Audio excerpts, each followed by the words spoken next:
Bartholomew Town, bringing Rhode Islanders closer to their world since 2018. Brought to you in part by the University of Rhode Island Online, Newport Film, Half Street Group, Navigant Credit Union, and the Audubon Society of Rhode Island. Bartholomew Town. The streets of downtown Providence last night were filled with, by my estimation, at least 500 people who were at one point at a rally at a federal building and then began to make their way in a march through the downtown area.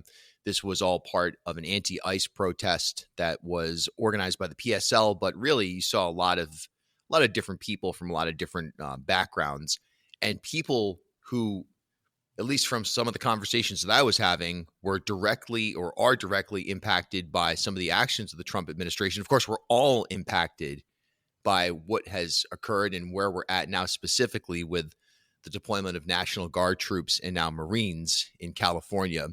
Representative David Morales was there yesterday, and joins us on the podcast today. Rep, thanks so much for the time. Of course, Bill. And as noted, yesterday was a protest of solidarity. Protest against the violence and the terror that ICE is spreading.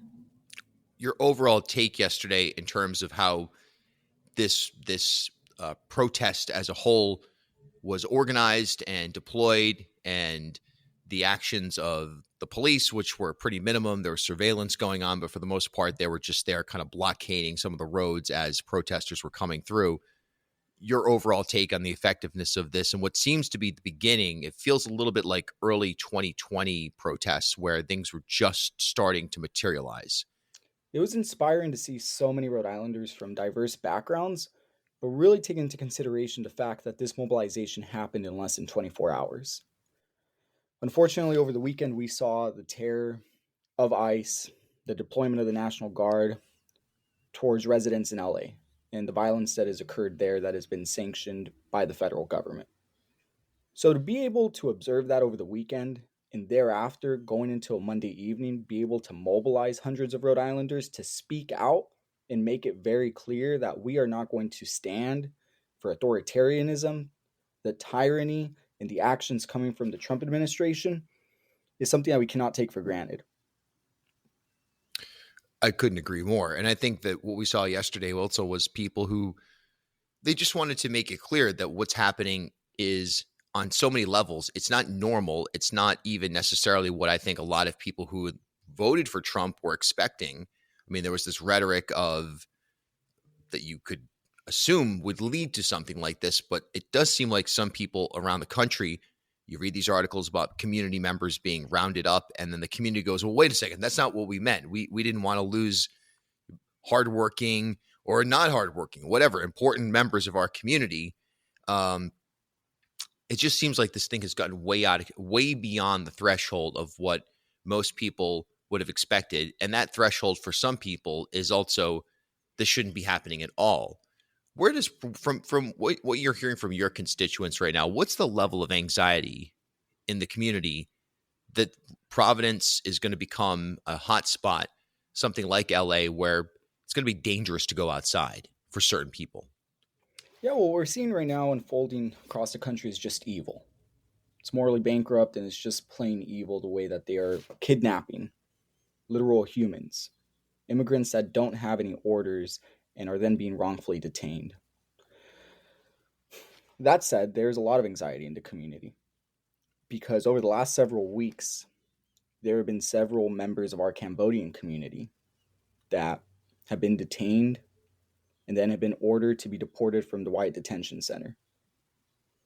And it's tough to see it unfold because a lot of this information in terms of someone getting detained or rounded up and now on the verge of deportation is coming directly from community sources. We're not seeing official press releases coming out from the city stating what is occurring. We're hearing from the impacted families, impacted community members. And so there is a lot of fear. And thankfully, we have organizations that are on the ground that, for example, have set up the deportation hotline that have been very proactive as much as humanly possible to be prepared to have a presence if ICE shows up, whether it's in Providence or Central Falls or any other part of the state. And I feel that level of reassurance, especially coming out of yesterday, that we are a city, we are a state where we care for one another, and we're going to show up. And whether it is a protest or it means showing up actively at a scene where there's threats of detainment, Rhode Islanders are going to show up. What does that look like to you in terms of, let's say, the ICE hotline activated, ICE is on the ground, federal agents are on the ground? What's the expectation from your standpoint of what people would do, what conduct is acceptable, and what conduct kind of goes over the line, if there is a line in your mind? Well, people show up and ensure that the potential detainee is protected from such violent actions. I think one example that comes immediately to mind that we saw unfold about a month ago was at Rhode Island Hospital, where a man was sent to the emergency room and there were threats that ICE was going to be waiting outside for him and were thereafter was going to detain him. And community members showed up, and what that looked like was being outside of Rhode Island Hospital for an upwards of 4 hours and being very clear and very loud that we were not going to accept an immediate detainment of someone whose a case we're not necessarily fully familiar with, because I think that's another ongoing issue in of the itself when it comes to these deportations is we have no clue who they are targeting. And that is what's stirring a lot of anxiety because we have a lot of undocumented residents who are working hard for themselves, for their loved ones, for their family, have made a home here in our state and are now unsure whether or not they're vulnerable if they go outside. But that's why it's important that the hotline exists. That way, people are actively prepared to mobilize and speak out and stop a detainment from happening. The only elected officials that I saw yesterday at this event were you and Representative Miguel Sanchez. Pardon me, Enrique Sanchez and City Councilor Miguel Sanchez. I didn't aggressively look for elected officials, but in 2020 during some of the post-murder of George Floyd protests, you did see a lot more elected officials. Do you get the sense that this is an issue that some people, be it in the General Assembly, be it in the City Council, whatever elected office, don't want to touch right now? And is it surprising to you that we're not seeing more state leadership, be it from the governor's office or any other state office, leadership inside the House and Senate, out there marching in solidarity?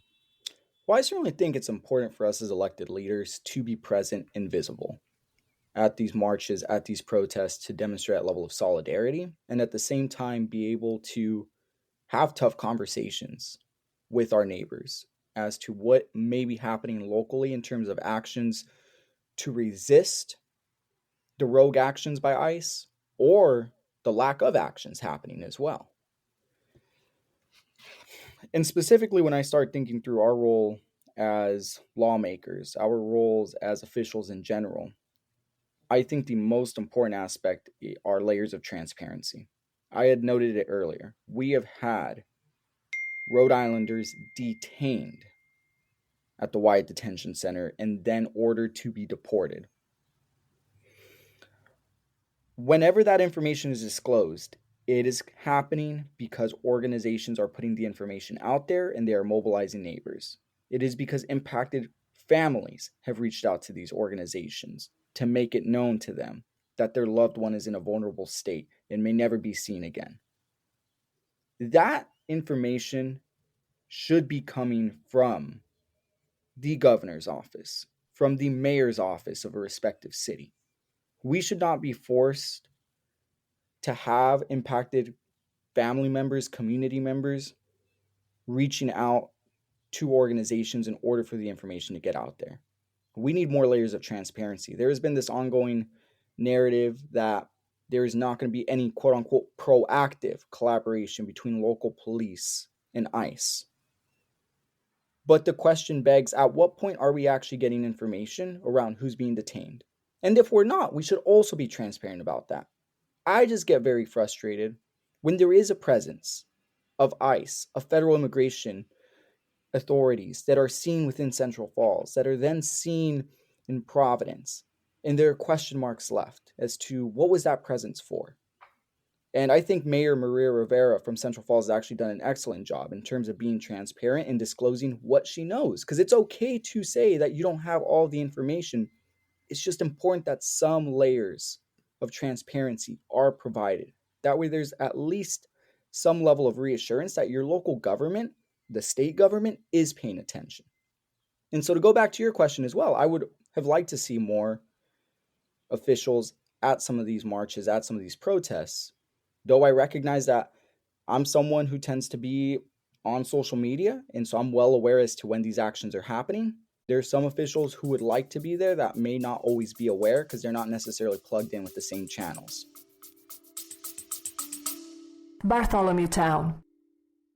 Are you ready to take the next step in your career? At URI Online, they offer business and leadership-focused programs designed to fit your life. Whether your goal is to advance your career in fields like public administration, supply chain management, or training and development, their online programs provide the flexibility you need with a high-quality education you deserve. Learn more from experienced faculty and collaborate with a network of professionals, all from the comfort of your home or wherever life takes you. Visit uri.edu/online to explore programs and start building your future today. URI Online. Learn anywhere with us. Birds are disappearing from our landscape at a rapid pace. Over 1/3 of those breeding on Audubon Society of Rhode Island's wildlife refuges are in decline. Climate change has taken a toll on their migration, nesting, and food sources. While science is highlighting the problem, Audubon is working on real solutions with a plan to rapidly reduce their carbon emissions. The organization will be free of fossil fuels by 2030, with renewable energy powering Audubon's buildings, equipment, and vehicles. To shape our future, all of us must act. Learn more about Repowering Audubon, their avian research, and how you can join their fight for climate resiliency.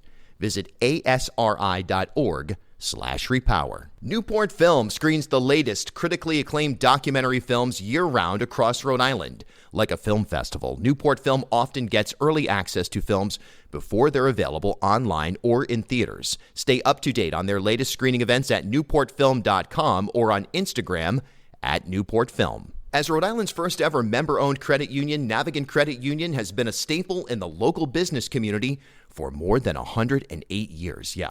Today, Navigant is a $3.4 billion institution serving more than 136,000 members across 25 physical branch locations.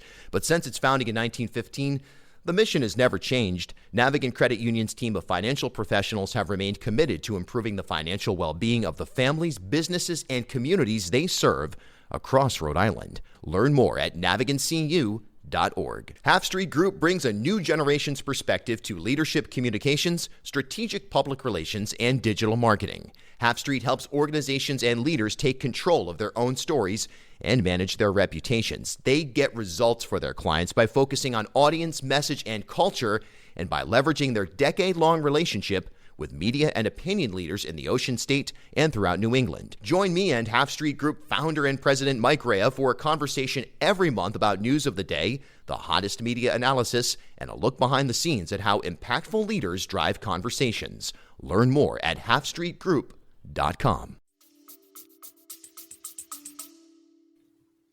Yeah, and I think that can also be extrapolated out to the general population. I definitely heard from some people yesterday that said, wow, if I had known about this, I would have definitely been there.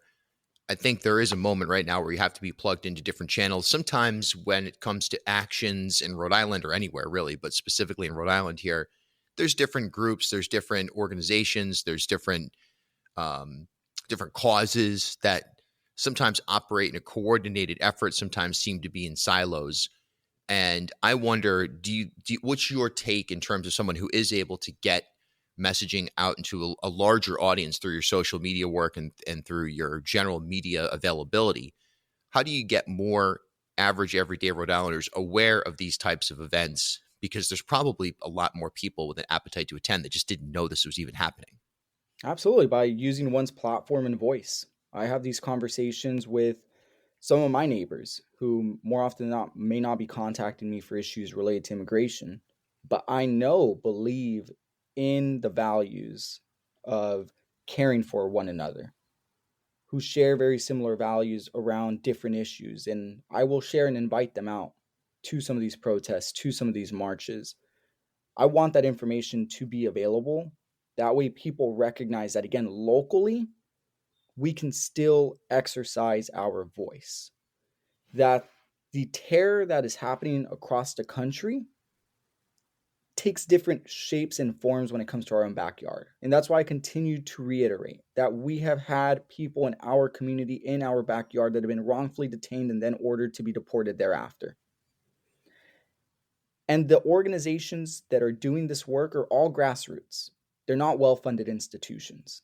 They have capacity. And that is why I feel the need to be able to step in and make sure that I elevate these protests and marches that are happening. Because it's important that neighbors recognize that as a state where we are home to immigrants, that they know that this is a welcoming home, this is a welcoming space, and we're going to do what we can to protect them. So even for some immigrant neighbors of mine who have seen some of these protests unfold, they will share with me, I don't feel comfortable attending, but I'm just so happy to see that there's layers of solidarity. Right. Layers of solidarity. So key right here, because look, the reality is there are a lot of people who they're afraid to go out right now. They're afraid to be, whether it's going out to a restaurant or we're hearing this on a daily basis in at least the Providence community and other parts of the state as well. So those folks, it's extra difficult for them to come out and stand up for their own rights. That's where the layers come in. And it is going to be interesting to see as the summer moves along. One can expect, I think, pretty reasonably that this is the beginning of a series of protests and actions.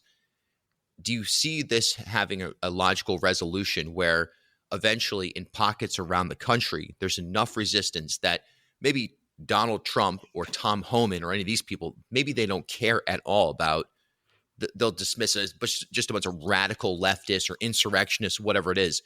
But in terms of swaying public opinion in the middle of the political spectrum, or those that became a part of the Trump coalition that are now feeling uneasy and moving them into another broad coalition that is whatever Trump isn't, is that an attainable goal? And what is it going to take from protesters, from organizers to clearly state that message so that it can't be sterilized or reduced down to, hey, this is just a bunch of violence or some kind of chaos, all of those talking points that are oftentimes used? How do you push back against those while also having effective demonstrations? Through the means of mutual aid. And that's why we always go back to the deportation hotline, because it is centered around the humanity that we're going to care for one another when push comes to shove. And that is what we have seen so far. Each and every single time the deportation hotline has been activated and a message goes out through the realms of social media, dozens and hundreds of people show up. And that causes layers of hesitancy for ICE, for federal immigration, and even for local police, because they don't want to be seen and be viewed as perpetrators that are contributing to this. So I think we are seeing an actual effect here locally on the ground. And I think the protests and the mobilizations that are happening, such as yesterday, when it's a broader call to action, further demonstrates that ICE is not welcomed in our community. In other words, people are not asleep at the wheel, and you cannot get away. As a rogue agency, you cannot just come in and get away with unlawful detainments and deportation proceedings that have no due process. I also think it's important to recognize that nationally, we're seeing these protests and actions actually having an impact in terms of the decisions of local government. Glendale, California, following this weekend and all the protests that unfolded in LA, they announced that they were going to be ending their ICE detention contracts. And that speaks volume, because now that means there's less of an ICE presence in Glendale. And that is what we want to see nationwide, a lesser presence of a rogue agency that is abusing and kidnapping people. There is definitely a chunk of this audience right here, people who are hearing it, whether it's on the podcast or on the radio, they're hearing this right now, perhaps in sentiment, totally with what you're describing. There's also a chunk of people, we know this from just how people voted and what they voted on, and polling that shows that even with what's happening, there's still widespread support for Donald Trump's immigration policies. There's still, unlike maybe some of the economic policies that have started to collapse, you wonder if, again, public opinion is going to be swayed on this as more and more individual stories around the country start to pop up and people go, oh, well, wait a minute, that's That's my neighbor. That's my son's teammate on a volleyball team. And people start to realize on an individual community-wide basis that this is definitely anything but normal or anything like the immigration reform that perhaps they thought they were getting. But they may also be saying there has to be some immigration reform. We have to manage this situation some way, somehow. If we're going to exist in a society with any kind of national borders, perhaps we won't exist in that society in the future. But how do we manage? How do we strike this balance to build that coalition of people who are opposed to what's happening with ICE, certainly opposed to what's happening with the deployment of troops, but also say, well, wait a second, we need to have some immigration policy that's effective, and we need to have it soon. How do you do that? Well, at this moment, it's a question of morality. Do we accept what is happening with people being wrongfully kidnapped, detained, and deported without due process? Unfortunately, we are far away from having any actual discussion around immigration reform. Under this administration, it's just a question of, will we continue to allow the kidnappings to happen? Will we allow for the political violence that has unfolded in the targeting of labor leaders like David Huerta that have been on the front lines protesting against ICE? Jeanette Vizgara from Denver, Colorado, who was a prominent immigrant activist who has now been detained by ICE. Are we going to allow for that to continue to unfold? So this question of, do we go and shift the conversation to one of civility around immigration reform? Unfortunately, I don't think that is fathomable at the moment, because this administration has made it very clear that they want to be aggressive. And if that means targeting protesters, targeting political activists, then they will do that. Just yesterday, we heard Trump insinuate that Governor Gavin Newsom should be arrested. It's a shocking moment. There's no other way to put it. I would agree that right now I don't know if ironic's the correct word, but it's ineffective strategically in terms of building a dialogue around immigration reform, because you've pushed this, not you, the administration has pushed this into the extremes, where now you have these operations taking place around the country, masked people in sometimes civilian clothes, just scooping people off of the streets, seemingly, if not at random, one step removed from random. You have that happening. You have the obvious reaction to that, like what we saw last night in Providence. And then all you have to do is take a look at social media comments, listen to talk radio lines, or take a look at polling, and you see that there's still a chunk of the population that thinks what ICE is doing is the correct thing, and it should be done more. And at the end of the day, you don't want to talk about a divided nation. But on this issue, it seems like this is a divided nation, and the strategy has to be to win back into the non-Trump coalition. It's a broad one. More and more people who understand that what's happening right now is not only immoral, but it's setting in motion seeds and opportunities for, in the case of the military, Trump to start a new version of Trumpism that is militant and perhaps disrupts elections in 2026 on the grounds of, hey, there's a national emergency here. Take a look at, we're being invaded by violent mobs of migrants. So they put this garbage out there and they dupe people. It's very difficult to win those people back. And that in many ways is the challenge right now for people who really want to make a difference. And you highlighted the issue correctly, Bill, and that's the scary part, is that the headlines often read that they are quote unquote violent criminals that are being arrested and deported, when the reality is we have innocent family members, people who have made the United States their home, being detained wrongfully, kidnapped off the streets, being torn apart in front of their families. That is not exaggeration. That is the truth as to what has been happening. But unfortunately, a lot of that gets lost in the rhetoric that is being misled by the Trump administration, which is why I feel like there is still a sentiment of public opinion that thinks that what the administration is doing is right, even though the details and the lack of moral clarity is never actually emphasized. Yeah, it's super important right now, more than ever, not just in this issue, but on all issues, for journalism, artists, academia, science, so on and so forth, to be honest and stop it with this nonsense. I mean, I saw a report last night on one of the local news outlets that it was a chaotic protest yesterday in downtown Providence. And I was thinking, I mean, that was literally the word that was used by a prominent local news outlet. I was standing in the same place oftentimes as those members of the media. I didn't see anything chaotic taking place last night.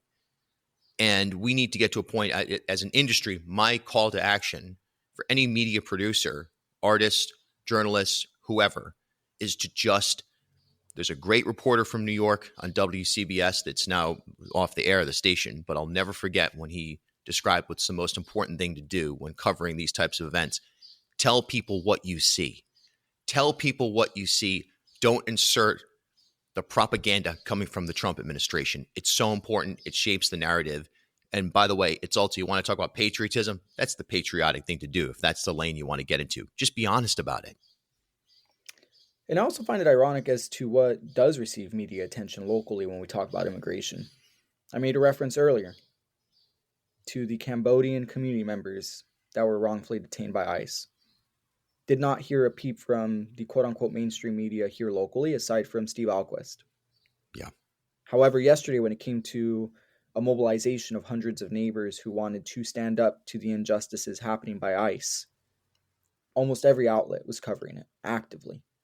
But why are we not actively covering the cases of our own neighbors being threatened with unlawful arrest and thereafter being deported? And I'm glad that regardless there was coverage, but to your point, it was more centered around the rhetoric of, will this be a quote-unquote violent protest and a riot in regards to what we saw in LA, or will this be a peaceful one? And despite it being peaceful yesterday, it's unfortunate that it was still described as being quote-unquote chaotic by some. Yeah, it's too bad. And it needs to change right now because, again, it doesn't matter. People who, well, put it this way, people who are enjoying the freedoms of media are enjoying the freedoms of the First Amendment, and they're enjoying the freedoms of the Fourth Amendment, and on it goes. And that needs to be protected. The only way to do that is through honesty. And there's nothing honest about describing what took place yesterday as anything other than community mobilization and solidarity. And to their credit, I mean, they were surveilling people. There was the drone flying, they had body cams and so on and so forth. But Providence police in this instance, you know, I thought they did a good job just staying the hell out of the way and blocking the roads and letting this continue. It was anything but a clash between protesters and cops in the streets of Providence. It was so far from that it's urgent that people report that out properly, because it's just not what happened. It's simple as that. State Representative David Morales, last question. Do you think this thing is just the beginning of what's going to be a series of actions over time here? As long as the Trump administration continues to order ICE to be a rogue agency that kidnaps and wrongfully detains immigrants, then yes, we will continue to see this unfold and more mass mobilization happening at the local level. Hey, thanks for stopping by Bartholomew Town. For more content, follow me on Instagram @BillBartholomew.